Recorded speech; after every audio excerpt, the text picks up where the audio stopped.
All right. Good evening. It is SEC After Dark, man. We are back. It's Wednesday night. The national championship has been set. All the bowl games have been played, except for one. And we couldn't be more excited to join you here tonight. The conference basketball schedule kicks off. Georgia actually has won 7 in a row. Vanderbilt has actually won 1 in a row. So that's good. Nice. And the Kermit Davis lost the last game for Ole Miss. And Tennessee's up number 5 in the nation. So that means you're undefeated for those keeping score at home. So, like I said, we are SEC After Dark. We're presented by DeadSoxy. If you want to support Ole Miss NIL through purchasing some really comfortable, unique socks, visit DeadSoxy.com. They have all sorts of styles, anything that you want. They have Juice Kiffin socks. They have some that support Quinshon Judkins. They comes in a really, really nice box over Steve's right shoulder, and the brand new scoreboard also over his right shoulder. Yeah, Jeb. So It's been here a year. So Steve people in the chat can know they've seen it. Yeah, I'm making this up. It's not funny. Steve has got the delayed reaction on modeling these things for me. Yeah, I'm sorry about that. You got a really messed me up by talking about the tidbit. I just got that. I've had it for a year. Yeah, exactly. Right. Never seen it. So, walk on to Bama Trot for center. Can't be any worse. Yeah, we'll talk about that. We're gonna hit that, Daniel. Don't worry about that. Yeah, we're getting there. I just got it. Just let me get through this read. So we've got the crimson and cream. You've got the purple and gold, red, maybe even orange for Jeb. But whatever you want to do, make sure you get a membership, 25% discount. That's a constant thing. You get free shipping, and you get a free gift, which it's you get a Stanley Cup or something like that. I don't know. But Jason and folks at DeadSoxy, good people. I highly recommend everybody give them business. So in order to do that, you got to go to DeadSoxy.com now, sign up for a membership, buy yourself some socks. You can get your socks laid out for an entire week. You can buy 2 boxes and have socks 2 weeks at a time and just rotate them. And whatever it's a lot of socks. But you have socks for 2 weeks straight where you don't have to do laundry, and then you just recycle. So DeadSoxy.com. That's like planned laziness there. I like that. That's my style, man. You know what else it is? It's time to get locked on pickles. Stewart's Cajun Pickles, that is. They offer a variety of Cajun spice products like pickles, green beans, okra, even carrots and asparagus. This is a family-owned company. They're homemade on the Gulf Coast of Mississippi. Stewart's Cajun Dill Pickles has been pleasing pickle lovers for over 20 years now, and they've become the South's favorite pickle. These are truly the best pickles you'll ever have. They have a strong dill flavor with that Cajun punch.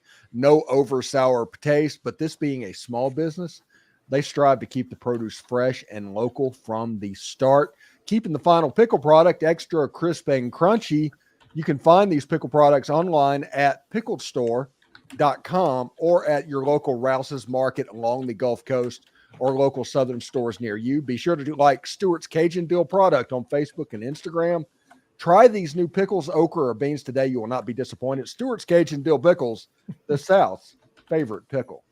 Steve, a score just flashed over your right shoulder that I really enjoyed. That was 63-3. It's gone now. But I just turned around and saw that Michigan won again, and I was like, "Hey, JJ McCarthy probably has something really takey to take about that game." It's a takey take. So our bowl pick this evening is going to be presented by BetOnline.ag. If you want to bet it, they have it at BetOnline.ag. If you like casino games, they have those as well. So make sure you visit the site BetOnline.ag. Enter the promo code Bleav, that's BLEAV, to get a 50% welcome bonus on your first deposit. Again, that's promo code Bleav, BLEAV, to get a 50% welcome bonus on your first deposit. That's BetOnline.ag. That's where the game starts. So speaking of games starting, well, let's go to Jeb first, because Jeb got to go to the Citrus Bowl and got to see Nico Iamaleava's debut for the Tennessee Volunteers. It was a good one. Good seats, and a heck of a person probably hooked you up with those tickets. But how was it, Jeb? How was it, the Citrus Bowl? I don't remember where I got the tickets from, but they were great. So no, no, those were a Christmas present from Steve, and it was because the game happened to be right near our house, so it took us about like 45 minutes to get there, and then like 2.5 hours to get home. But that's just how it works. But no, it was a lot of fun. We were down in one of the end zones, right where Tennessee came out and practiced and warmed up, and then unfortunately it was the end zone that most of the scoring didn't happen in, but that's okay. We did. I did get to see Nico rush one touchdown in, but other than that, it was a fun time, great adventure, great time. We got in and out easy. Everything was just I don't say it was all pretty perfect. It's a great day. I got to see some people that Joe Milton apparently went to high school with because they were very excited. Got down right in front of us on the at the gate basically, so he could come over and check their stuff. I tried to get pictures of it, but there were so many mobbing him you couldn't see him. So. Yeah, and it was pretty cool. I mean, the announcers of the game, for those that saw it on TV, just gave up on Nico's last name about midway through the first quarter or second quarter and started just calling him Nico. And the guy in the stadium wouldn't do that, and everybody around was wishing he would because he was butchering the name. Yeah. He would not give up. The announcers gave their best effort in the first quarter. I remember that because they kept saying, "I am in a la la la la, Gardenhoser, Rosenbagger." It is, just so everybody knows, it's Ia Male Lava. Repeat after me. Ia Male Lava. Ia Male. It ends up being 6 Nico. syllables. If you're not saying 6 syllables, yeah, Nico. That's just like every announcer right there. Yeah, I was with a lot of Tennessee fans, and that's every time. That's what they would say. Just call him Nico. It took me about a week and a half to figure out how to say Princely Uman Mielen. Yeah. Yeah. So all the announcer that has to do next year is just say, and the starting quarterback for your Tennessee Volunteers, Nico. Nico. And there was a kid. Nico changed his last name to Rocky Top. Right. There you go. That'd be a whole lot easier. Now, there's a kid sitting nearest that looked a lot like him, and I thought it might have been family. Because he was sitting in the stands at one point, and then at one point before the game, he was down on the field walking around, and then he was back in the stands. I don't know how he got back and forth. I never actually saw him go back and forth. You should have asked so you can get on the field. Yeah, he was right there. If I'd known, but by the time he got back in the stands, the game was going. I couldn't go. We'd have seen Jeb out there taking a snap. So I thought about trying to rush the field afterwards, but nobody was with me on that. So, yeah, Citrus Bowl was awesome, obviously. How was the Orange Bowl, Corey, besides a JV exhibition that probably shouldn't happen? That Kirby beat Smart up on their scout team.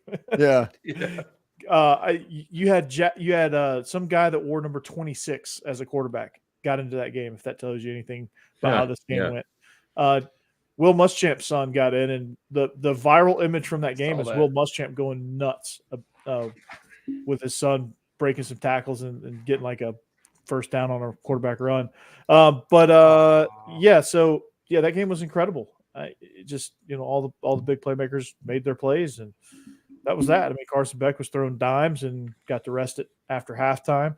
And then after the game, half the team declared for the NFL. So they should. And my Peach Bowl was awesome. Ole Miss went into 4-minute offense in the game with about 8 minutes to go in the third quarter, and Penn State just looked on the sidelines. They just looked dejected. I think Florida State had better body language in the fourth quarter than Penn State did because they just got owned a little bit. Well, these were Florida State was all the walk-ons that never play, so they're just excited to be out there. Yeah. I mean, Penn State literally thought they were going to win that game, and Ole Miss could have scored 50 if they wanted to. Jackson Dart was unbelievable.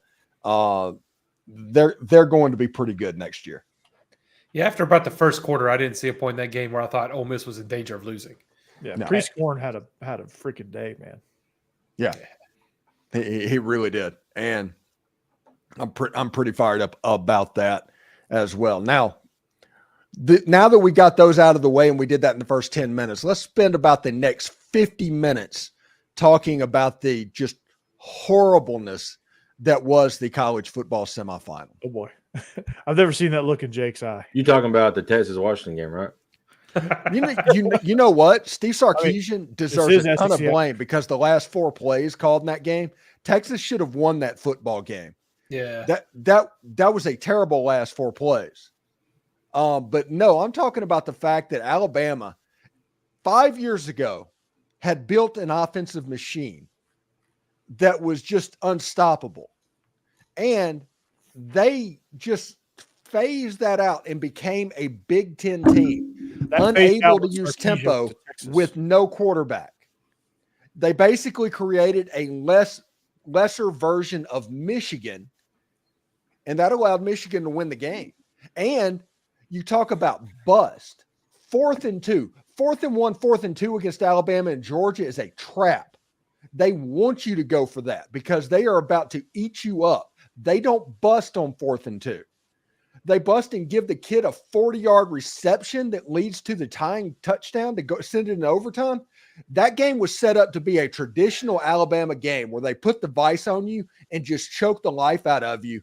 And then they just got so mistake prone and so un-Alabama-like that Michigan was able to seize all the momentum, got confidence, and by overtime, there was no doubt that Michigan was going to win this football game.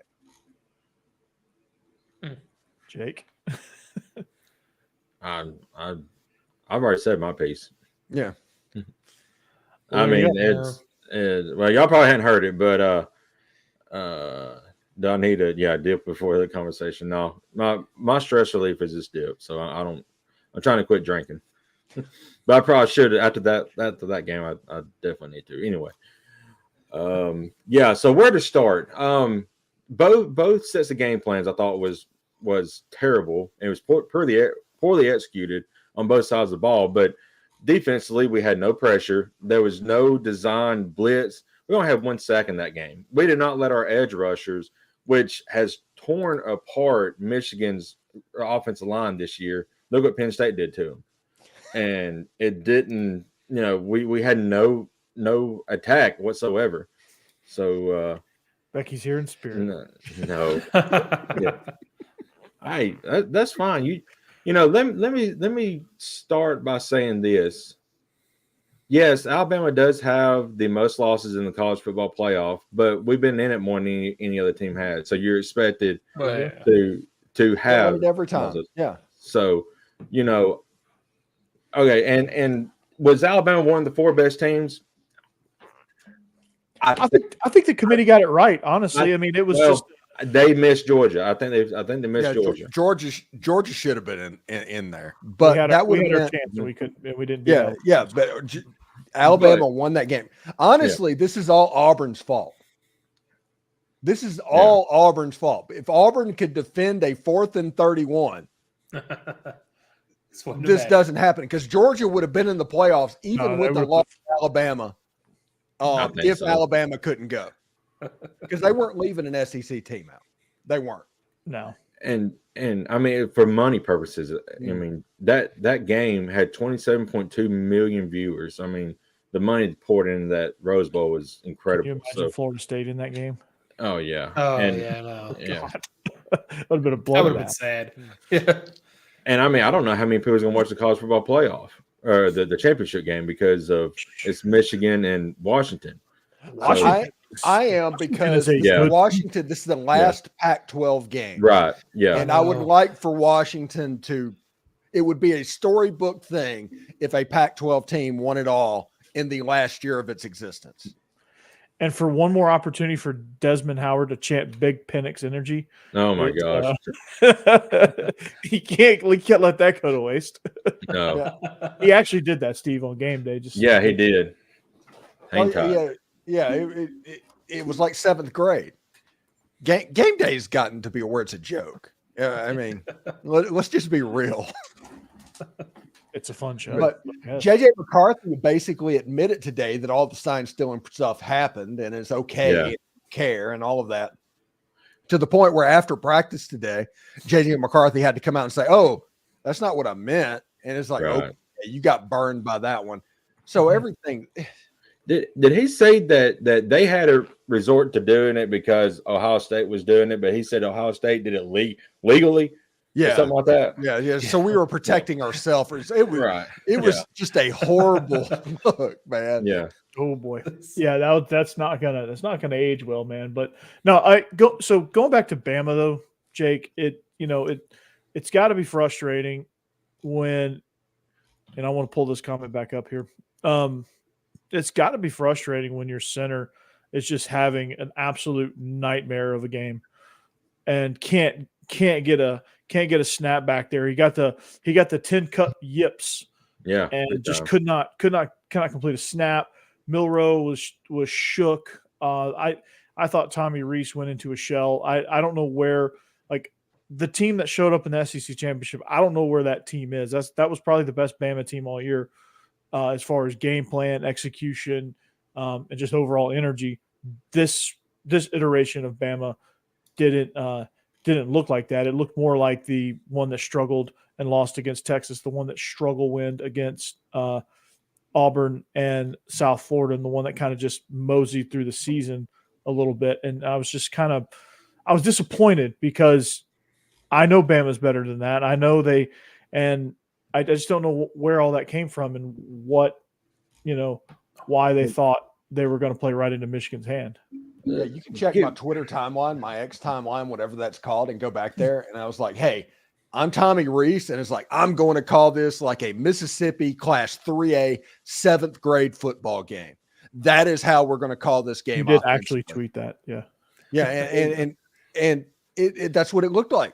Even whenever they were throwing the ball with Jalen freaking Milroe, who is probably the best athlete on the field, it was a 2-step drop, a 3-step drop from the pocket, and just let the Michigan Wolverines know exactly where he's going to be. As long as they were disciplined in their pass rush, they were going to be able to cause problems with it. The only time they put him on the move, they completed a 25-yard pass. Yeah. I can't get over how just shambolic it was. And this is the GOAT doing this. I have all the respect for the GOAT in the world. But Alabama teams do not make the critical mistakes and big moments that this Alabama team did. Well, that last play, the fourth down debacle, that's what I'm going to call it from now on. It's just, like I said before we got on to Corey, to Stephen and Jeb, every play call goes through Nick Saban. You have Michigan who calls a timeout, then Alabama calls a timeout. So you got 5 minutes there to get a freaking play call in, and you called that play. And Nick Saban signed off on it. Bad snap and Milroe panicked, dude. That's all that was, because it was there. If you watch, if he would have ran to the left and followed, if he would have followed his guard, he cartwheels in. It was also an RPO. So the bad snap eliminated the RPO because the swing pass to the left was there too. It was a 2-on-2 situation to get in the end zone. And I would take Alabama in that situation, the running back all day with the athletes they have. Bad snap. Bad snap. He just runs into a sea of bodies. Like he still could have got his eyes up and followed his guard and still would have. They had 2 touchdowns on that play. Yeah. And he chose neither. Yeah, he missed them both. And another thing that I think was a turning point in the game was right after halftime, Alabama gets the ball. They're driving, and then they have 2 bad snaps. Just boom, boom, kill momentum. I mean, Alabama goes up 2 scores there if they get in the end zone any given time there, or get a field goal. They go up 2 scores. So 2 scores, it's game over. Right. Yeah. Let's be real about something. I don't know if they can do this, but I think they can. I think this is in Tommy Rees's system. Because they've gone under center, I believe, a couple of times. In the second half, if they would have just lined up in the I formation and handed the ball off to Justice Haynes and those guys, who was getting 4 and 5 yards per carry, Alabama would have won the football game. They should have won the football game anyway. They just really, honestly, just choked at the end. Yeah. But if they would have just eliminated the pass game entirely, played 1985 football, they would have probably won the football game. Yeah. And the fact that they just kept trying to put the square peg in the round hole, that allowed Michigan to kind of hang around. Honestly, when Alabama was forced into a long field goal that made it 20-13, that is the point where Michigan had hope. If Alabama would have punched that in, it was over. Yeah. Michigan wasn't scoring twice. They weren't. They weren't, but they can go down and get 1 to tie it up. So I just, and they did. I thought, like I said, I thought overall the play calling was panicked. It was like it was like what you would see out of Notre Dame in their playoff games. Oh my goodness, that is an excellent thing. How many times have we seen Notre Dame do this exact same thing in the playoff?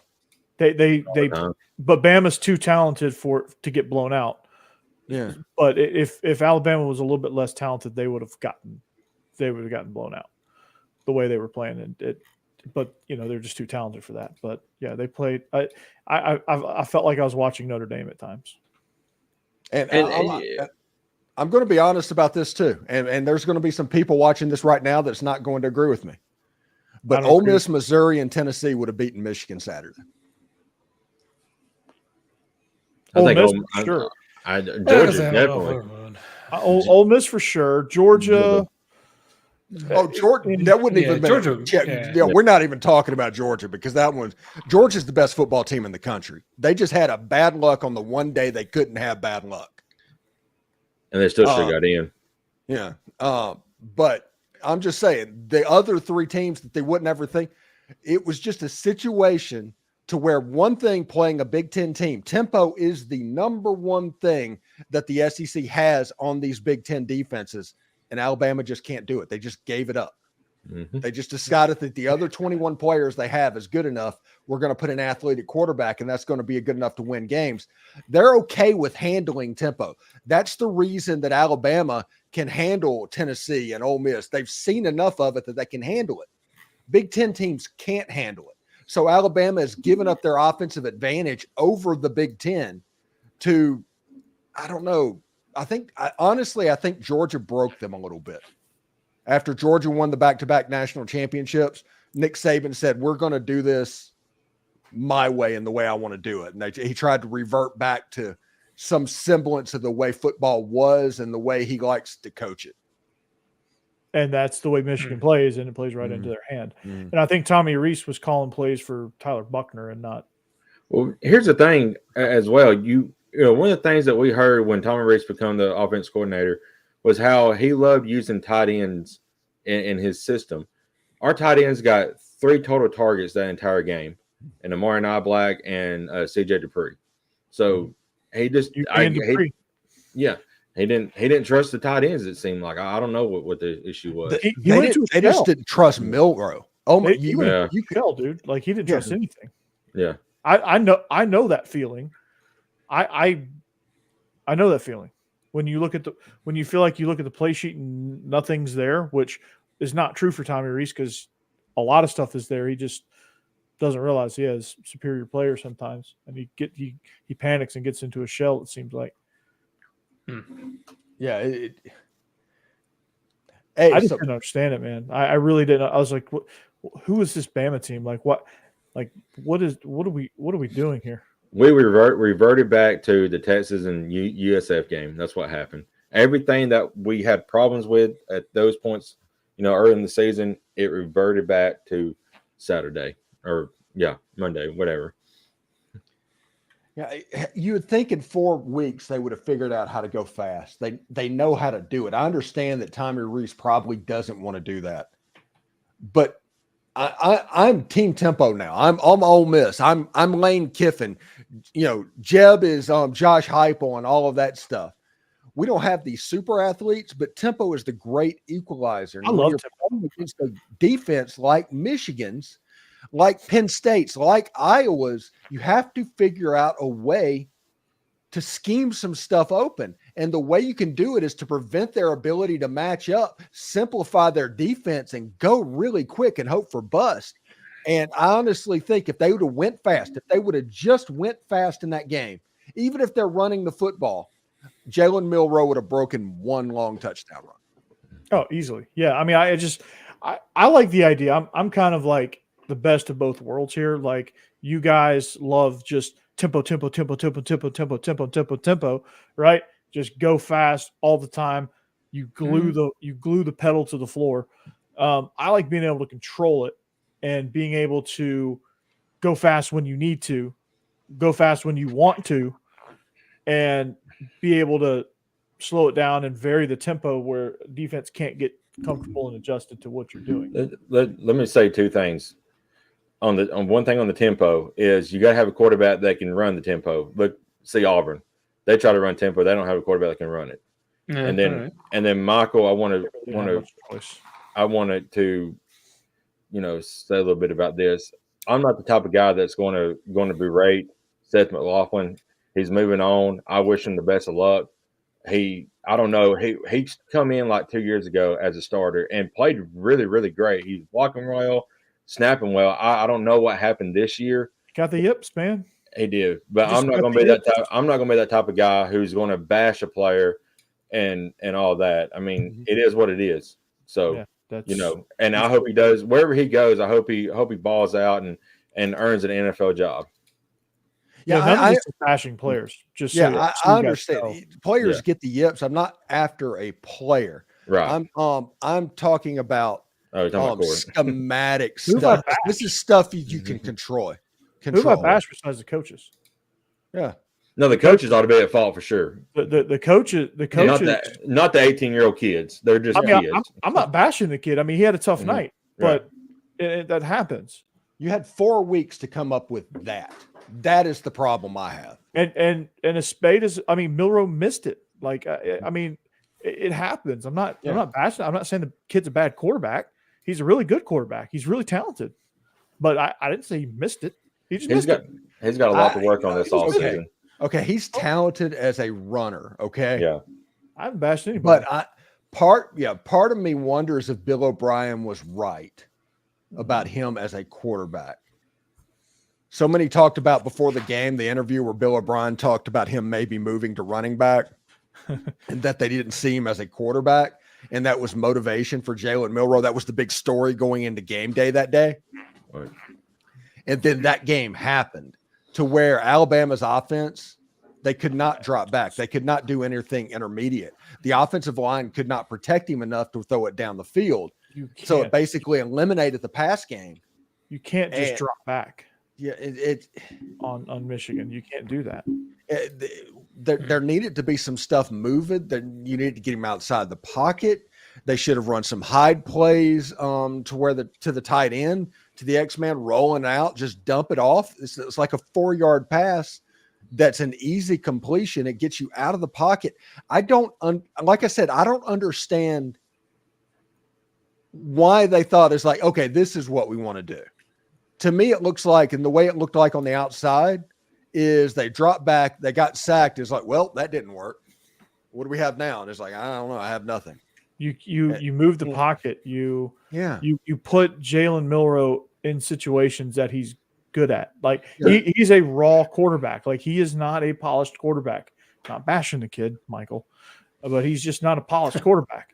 There's some things that he doesn't do well because he just hasn't had enough reps at doing them. And one of those things is drop back passing and reading the field and doing multi-level reads. Like he's just not that quite good at that yet. That's okay, but you got to put him in positions to where he can succeed so that he gives himself chances to be able to get reps at the stuff that he's not so good at, so that it's not killing you when he's not, when it's not working out well. And I'll give Michigan credit. They come with a lot of late blitzes that really confuse the offensive line. So that's a big thing. And then offensively, they definitely watched that Auburn game against Alabama because Auburn ran a lot of motion, and Alabama just would watch that game. Yeah, I don't know. Alabama with motion they're doing too much of this. I mean, if the guy's lined up in front of you, that is your man. I don't care what kind of coverage you're in. If he's lined up in front of you, don't pass him off to somebody else. That is your guy, and you got to be on him the entire time. They did. I have not seen an Alabama defense bust that many coverages. I know in 15 years. It was brutal, man. Yeah, it was horrible. And then credit to Michigan, they figured out how to scheme this up, and they saw something that SEC people obviously have not seen, and that the ability to do that. So props to the offensive coordinator at Michigan and all of that to get it done, because Sharon Moore, that first touchdown play call was freaking amazing, dude. It was they call it traffic, and it's like this big super mesh where you get 3x1, and you just all 4 of them cross the field, and then the back sneaks through and pops out the other side, and he is just wide open. He was, and he gets. I mean, it's designed to where he gets lost and everybody goes with the mesh and the one corner stays and drives understandably down on the crosser. The next thing you know, that back is right behind you and boom, just if you get time, it's there. Yeah. Somewhere Mike Leach was smiling after that game because Michigan meshed the hell out of them. Yeah. All night long. Michael, I'm still you're still confusing me at like what you're talking about here. Like I have no idea what you're talking about.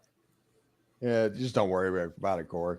I have no clue. I'm just thoroughly I'm trying to figure out what you're saying. I'm not really bashing anybody, and I'm not really talking about you're not. Don't worry about it, Corey. The only thing I would say, about what happened, Michael, is for the kids, they didn't go out and execute at all. It was poorly executed game on both sides. Yeah, I mean they just I just don't think I thought the game plan probably was good. I don't think the adjustments were good. Let's be honest, by the way. If this was Auburn and Maryland, if that same game was played by Auburn and Maryland in the Music City Bowl, everybody would have been talking about how bad the football was that got played. Yeah. It was not a clean game. There was bust all over the field. Michigan literally almost they muffed a punt and almost fumbled in the end zone and lost on a safety. Rick. Okay. Yeah. All right, Daniel. I'm following. Okay. Yeah. When I look at a play sheet, not know what will work. Mm-hmm. Yeah. There are times where, like in high school, let me explain that comment a little bit. There are times in high school when it's just grossly overmatched and everyone in the stadium knows it. And it's just, you look over, you have 35 kids on your sideline. You look over, they have 85 kids and they're all, obviously they've all been hitting the weight room. And it just, you can tell sometimes, or sometimes there's tough nights where you just look down at your play sheet and you're just like, okay, I got nothing here. Who scheduled this? Yeah, it's Bama playing Valdosta State. And Rick, Michigan's the one that put it in overtime. I mean, Alabama had a lead and with 4 minutes Michigan had to drive the entire field. Yeah, Rick, I don't think you want to give Alabama credit for sending this in overtime. It's not a good thing. Michigan had to drive the entire field. We had them in the third and 7-8 situation, and that's when that running back just got free for 40 yards. No, it was 4th and 2. That was 4th and 2. Okay, yeah. So, we have nobody to blame but ourselves. Yeah.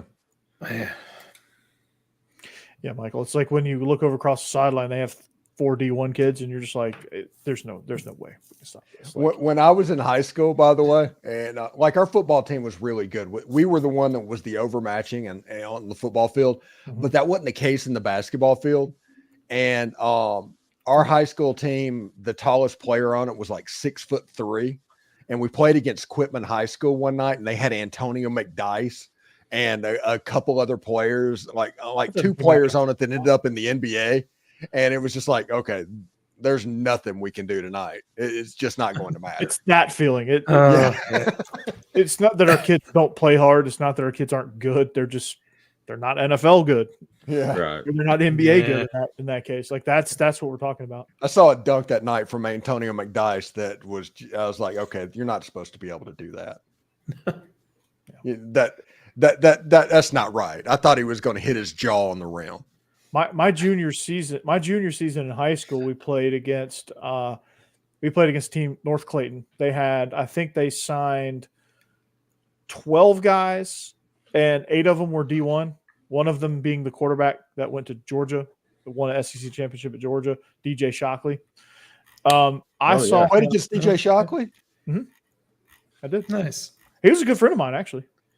Our dads coached together before my dad came to Fayette County. He was my dad's offensive coordinator, I think, before he left. But anyway, yeah. So DJ, here's a play. I was like, yeah, we're screwed. He was rolling. He's a right-handed guy. He was rolling to his left, and it was just towards our sideline. He was rolling towards his left, and he He just twists his body and flicks it. Like doesn't even follow through, just flicks it about 65 yards on a rope to a wide open guy, catches it, walks in. I'm like,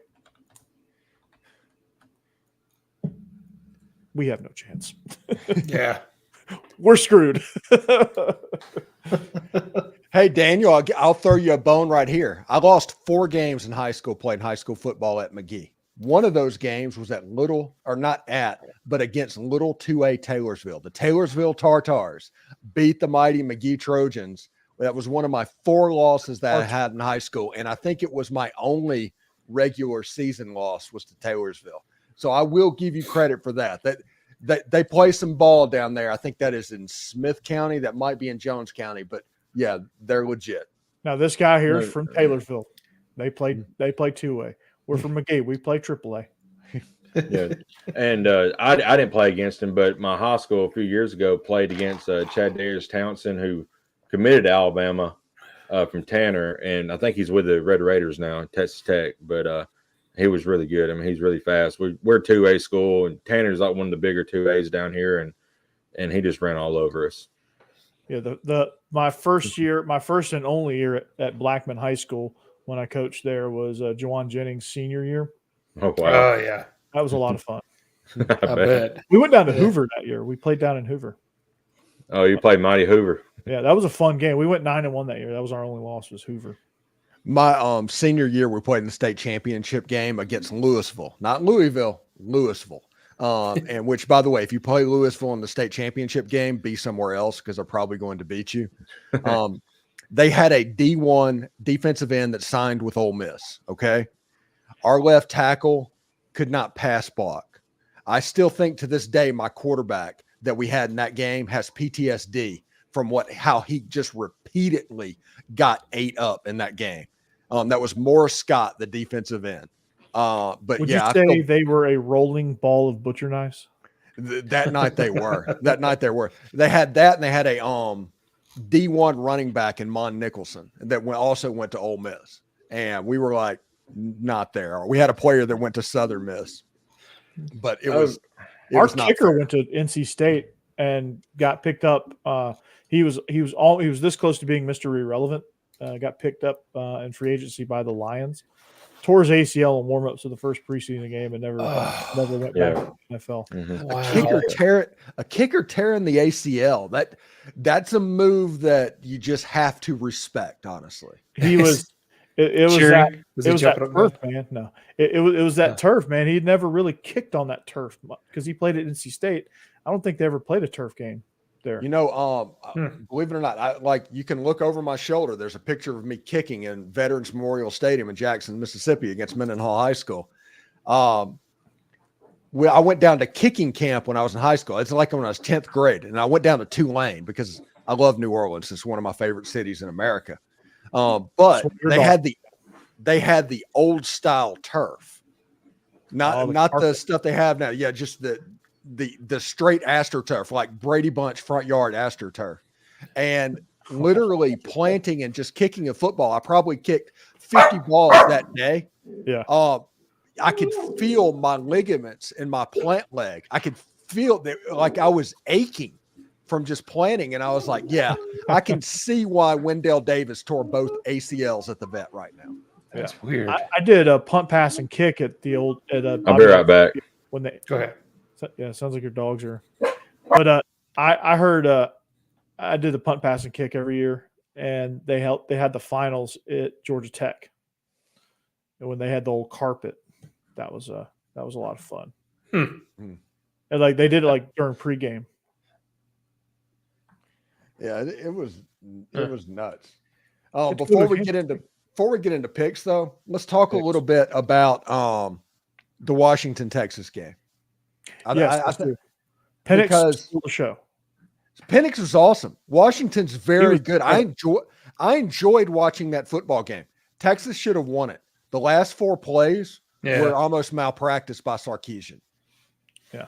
But then again, I thought Washington had chances to put them away too on the other side of that coin. So I thought that was just a very evenly matched, like really good, solid football game.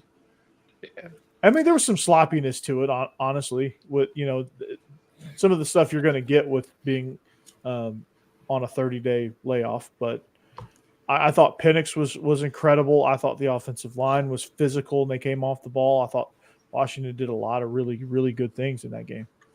Yeah, Dylan Johnson from, I think it might be Greenville St. Joe in Mississippi, the running back for the Washington Huskies. He keeps hurting his foot, and he only has 1 week to get ready for the Michigan Wolverines, and they need him to be healthy because they need Michael Penix to have something like a stress relief valve to where they can cut the water on so it's not all on his shoulders. So we'll see how Dylan Johnson is in that game. Because if they have Dylan Johnson, I kind of like the Washington Huskies against Michigan. If they don't have Dylan Johnson, I'm leaning Michigan Wolverines. They need Mr. Miyagi in a big way. I just know Jaden Daniels has to be happy that the Heisman is handed out before the bowl games. Because I think Penix would have taken it from him. Penix would have definitely taken it from him. And I thought if it wasn't Jaden Daniels, it should have been Penix. But Jaden Daniels had such a ridiculous season. Yeah, Jaden Daniels would have put 500. If the Heisman was still out and he was playing football in the bowl game, Jaden Daniels would have put 500 yards on Wisconsin. He just would have. Yeah. I think it's recency bias there. Penix is good. He deserves where he is, but the best player in college football was Jaden Daniels. No doubt. It certainly wasn't the defense at LSU. No. It certainly wasn't. They fired everyody in the least surprising thing ever. Working on that. Yeah. Oh Lord, man. Since we're going back over SEC, I tagged or started a comment from earlier from Michael. He wants us to talk about the Freeze postgame presser. What he said. Blaming it on recruiting. Yeah, that'll get you far. Yeah. We're sitting with the number one portal class in the country. We're getting just about everybody that we want, but yet we still put together a game plan out there that just ripped apart the number one defense in the country. Hugh Freeze, that's kind of full of crap. That's kind of like being the losing team and blaming all the opt-outs or something like that. It's just a situation where if it works, it's you get credit for. If it doesn't work, it's not your fault. That's what's going on here. Yeah. And he got pushed around by Maryland. Let's just be real about this. Without Talia. Without Talia. And I was impressed with their quarterback. He looked pretty good in that game. Yeah. Vandy got one of them. Mm-hmm. Who did Vandy get? Stephen Lasoya, guard. Okay. You also got Jeremiah Dillon. We did. Mm-hmm. And Steve, I think you're coming on to Locked On Vandy to talk about Jeremiah Dillon. That is factual. That is the case. I like Jeremiah Dillon. I think he would have been a very good receiver. He just wasn't going to get on the field. Next year, Ole Miss is probably going to have the best wide receiving room in the whole country. Yeah. And so that's like Jackson Meeks at Georgia. He's a really, really good receiver. He's going to be really good at Syracuse. He just couldn't crack the lineup. Yeah.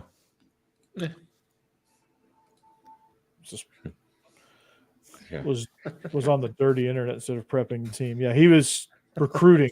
Yeah, Hugh Freeze feels like the guy that's on like the knockoff Ashley Madison website instead of actually doing his job.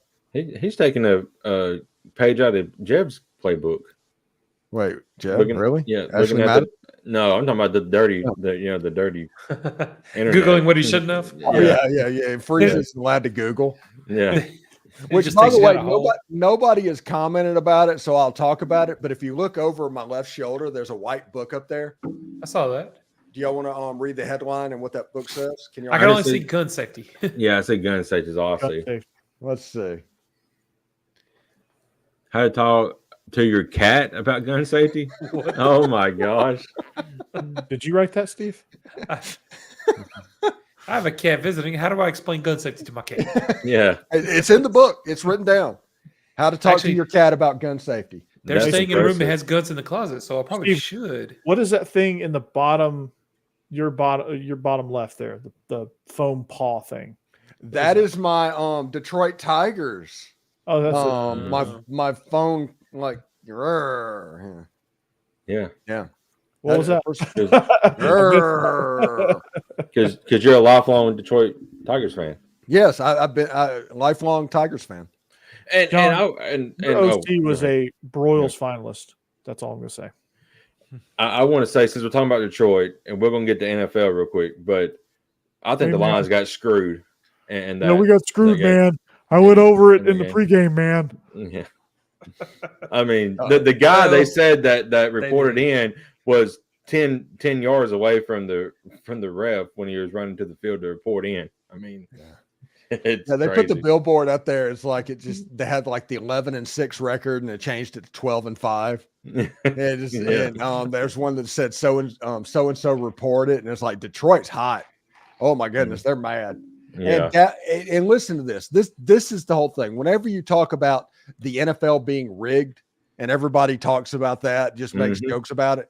Whenever on Jimmy Johnson Day, yes, on Monday Night Football, special football, that happens to help the Dallas Cowboys win. Come on, come on, right? It's WWE, man. That's all it is. Yeah, WWE. That was wild. Yeah, and Dan Campbell is playing the part to the T.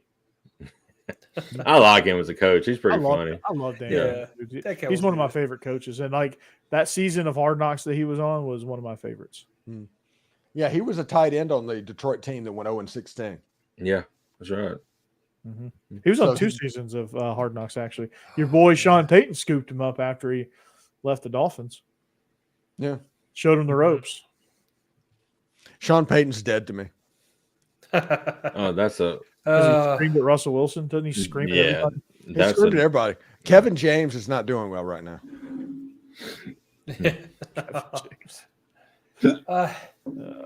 Denver's improving just slowly. Yeah. And the Saints need to fire Dennis Allen, and that'll get me back on board. But until then, I'm going to watch the Dolphins get beat by 50 points to the Baltimore Ravens. Oh, they do need to fire Dennis Allen. They're falling apart. And Tyreek Hill's house was burning down today. That was a whole story.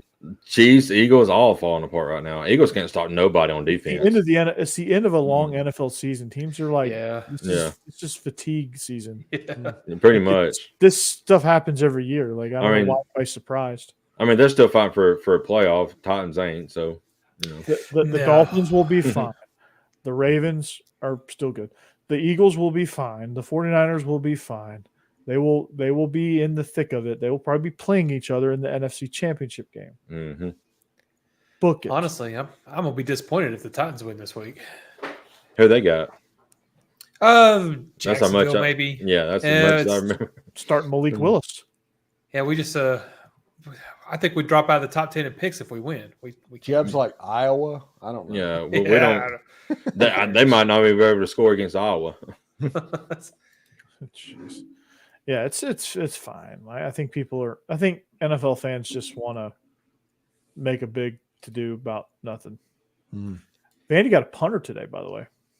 Oh, well, Jesse like Mirko. Iowa, that probably would make sense. Yeah, Jesse Mirko from Ohio State.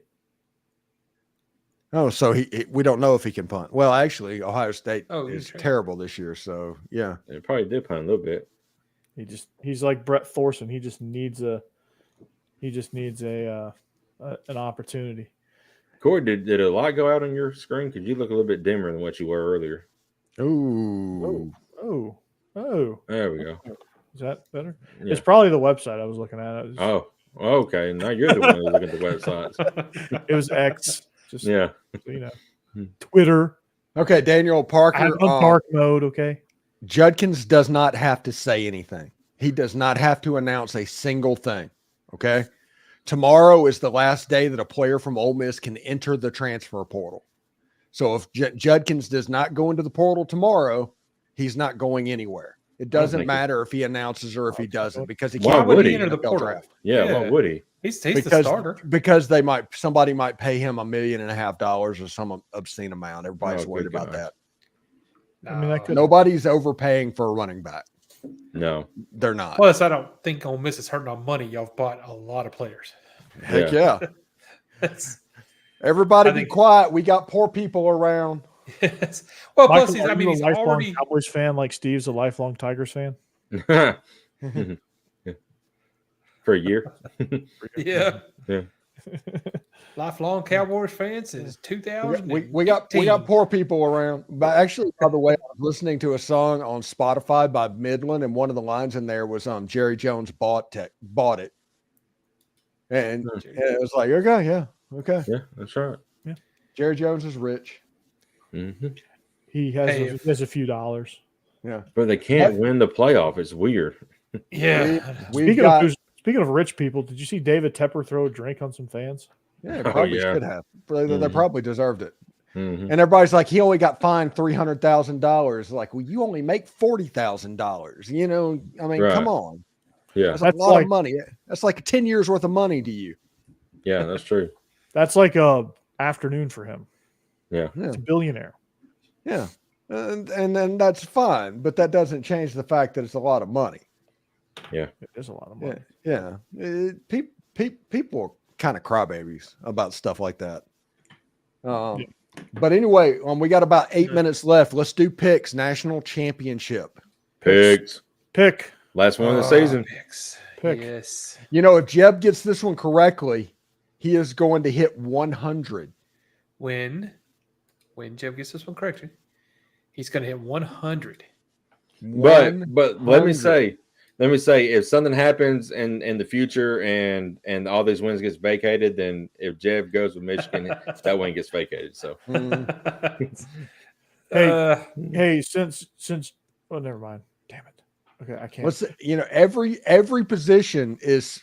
There's no way that this next game can affect what's going on. Jeb is going to win picks. Right now, he's 99-71.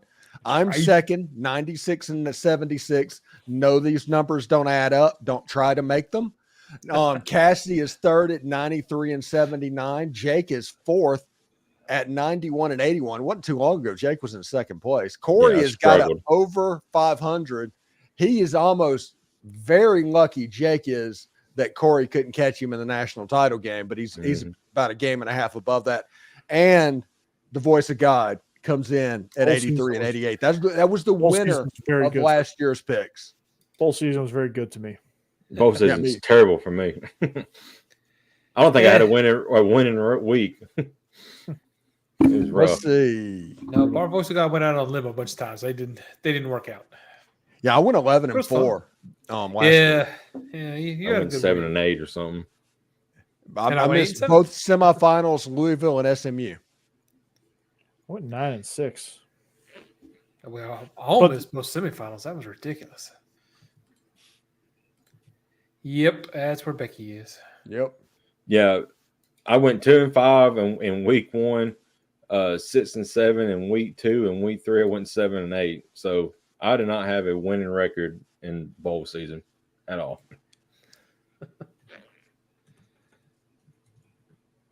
Oh, where's Becky? At the bottom. Ooh. Now we're singing her song. Nobody knows. Dang, no, this ain't the last. It's the last college football show, but we're still talking about college football and everything else. But we'll be here every single week. I won't be here next week because the birth of my baby is going to be next Wednesday. So what? Oh, nice, congratulations! Although I like the timing on that. We'll be here every week. I won't be here next week. Yeah, that's good back to back. Good segue into that. That's right. Yeah, but still, no, congratulations. Every Wednesday we go, even during basketball season, even during football season. And are we going to do another mini series like we did? Yes. Okay. We decided what we're doing yet? Whenever. We don't know quite yet, but I want to do I think we should do Major League or maybe Bull Durham or something like that. A movie? Yeah, just do a movie. Yeah, that'd be fun. Just do sports movies. Okay. Sports. Sports.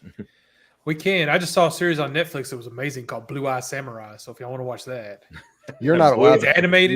You're not allowed to pick movies. It's animated. It's animated. Okay, but it's it's like an adult anime thing, but it's really good. Really good. I had low expectations and I was blown away. Huh? Yeah, if you got low expectations, Cassidy, good luck. Well, I'm not a huge anime person. So. She made it. I thought she was asleep. Hope all is well. Believe me, Cassidy, we're always sad at this time of year. Yeah. There ain't nothing like college football. I don't care how crazy they're getting. I try to focus on NFL, but it's just not the same. Right. Now that our my Stewart's fantasy Cajun Dill Pickles picks, our last one of the college football season, you got Michigan a 4.5-point favorite over Washington, and it's an interesting situation. How do you want to do this time, Corey? How do I want to do this? Well, we'll just start with you, Steve. Well, this situation, I watched the Washington-Texas game, and the offense, once it got going, there was no chance for the Texas Longhorns. Honestly, they were just run the football and not throwing a pass away from putting that game away in regulation. But even before the last drive by Texas, when they got down and really should have won the football game, I think Washington does need Dylan Johnson to be available. I think that Michael Penix needs to be really sharp, and they need to play with tempo. That is the kryptonite for the Big Ten, is playing with tempo. If Washington does that, they're going to win the game outright, not just cover the spread. Give me the Washington Huskies. Yeah, I just think they're going to be, like you said, Steve, tempo's going to crush Michigan. Mm-hmm. And I think that's what's going to happen. I think Michael Penix is going to be too much for Michigan, and it's going to get ugly. Not ugly, but it'll. I think Washington will move up and down. They'll wear them out, and then they'll end up winning. Just the war of fatigue and conditioning. And how cool would it be for a Pac-12 team to actually win the national championship on the last game of the Pac-12? That'd be pretty cool. And that would be, yes, a storybook ending, which is exactly why it's not going to happen. I just in real life, it's just that kind of stuff just doesn't happen. I wanted Alabama and Texas to have their rematch, but of course that's not going to happen either. You know what's going to happen? The team that cheated their way through this and is going to lose their coach after the season in the NFL, they're the ones that are going to end up winning, because that's just how that works. So I'm taking Michigan on this one. But I will say this about Michigan. I've not been a huge believer in them this season. I know I feel like their schedule was easier than everybody gave them credit for. But I do think they really did show me something this weekend. I think they really are a team that can not panic, can come from behind, actually still, pick up and win the game. I know a lot of that was on Alabama messing up, but it was also Michigan seizing the moment and doing what they did. And they impressed me enough that I think they will still beat Washington, who is a good team, and I love Michael Penix, but I think Michigan is just a better team all around and will end up winning that game. The thing that hurt Alabama against Texas early on in the season was, I remember that defensive front was just all over our offensive line. Now, our offensive line got a little bit better as the season progressed, but in that game, defensive line of Texas just dominated Alabama up front. And when I watched the game the other night, I didn't get to watch all of it because I had to go to work the next day, and it was already like 11 o'clock, and they're still going. I was like, good God. Washington's offensive line really impressed me. They slowed down that defensive front of Texas, and I'm like, okay, I think they can do it against Michigan as well. So I'm taking Washington, and Casti is as well. And the voice of God, who is number 6 in the standings, but as we all know, she dominates when it comes to picks, is going to take the Washington Huskies in this game. Let's go, Dogs. Becky Willis takes the Washington Huskies. So that means Jeb's going to win. Yeah. Nobody has faith in Michigan. I love it. Jeb's going to be 99-72 or 171. So it's all right on this, Jeb. Nice. And when it comes to NFL, when we start talking about that, I also won in fantasy football this year. Champion. Oh, well, in one league, I play in 3, but that's not the point. One league, champion. Who's your main player on that? God, who was the wide receiver last week that got me like 50 points and then didn't play this week? He pissed me off so much. God, now I'm blanking on his name. I'd have to look it up. But no, as quarterbacks, I used Matthew Stafford, who had a surprisingly good year, kind of under the radar, just really good year at quarterback. I think I also had, because it's a 2-quarterback league, which I don't like. So I'd never liked this league much. But I also had Russell Wilson, who didn't have a great year. But that's all right. Because like I said, Matthew Stafford was carrying me. CeeDee Lamb had a big game. Yeah, I like him a lot. CeeDee Lamb had like 200 yards receiving last week, I think.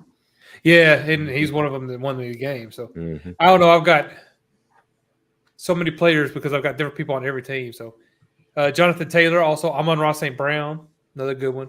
Yeah. But I had to put in David Njoku. That's how you say it? Njoku. Njoku. Oh, I'm sorry. In this league, it's not Russell Wilson. It's Jordan Love who had a big game. Yeah, he was actually the one that won it for me. So at the end, I was like 10 points behind, but Jordan Love the only player left to go, and he scored like 30 points. So nice. So I won big. Yeah, it was nice. It was fun. All right, Corey, 2 minutes. 2 minutes. Let's roll. All right. This has been SEC After Dark. We look forward to continue on this journey, even after football season, into basketball, baseball season. If you want to catch us talking about movies and TV, check us out on the After Dark commentary series that we run. Different set, same for doofuses here. But you can catch Jeb on that and that only. He hasn't yet to do his other thing. You can catch Jake at Tide Talk Live. You can catch Steve and Willis at Locked On Ole Miss, and tomorrow on Locked On Vandy. You can check me out on Locked On Vandy, Bleav In Georgia Dawgs, and seasonally Illegal Motion, which is not running right now because it's not football season. That's a college football podcast. So that being said, we are SEC After Dark. We are presented by DeadSoxy, Stewart's Cajun Dill Pickles, and BetOnline.ag. We thank you for listening. Don't forget to subscribe to our YouTube page.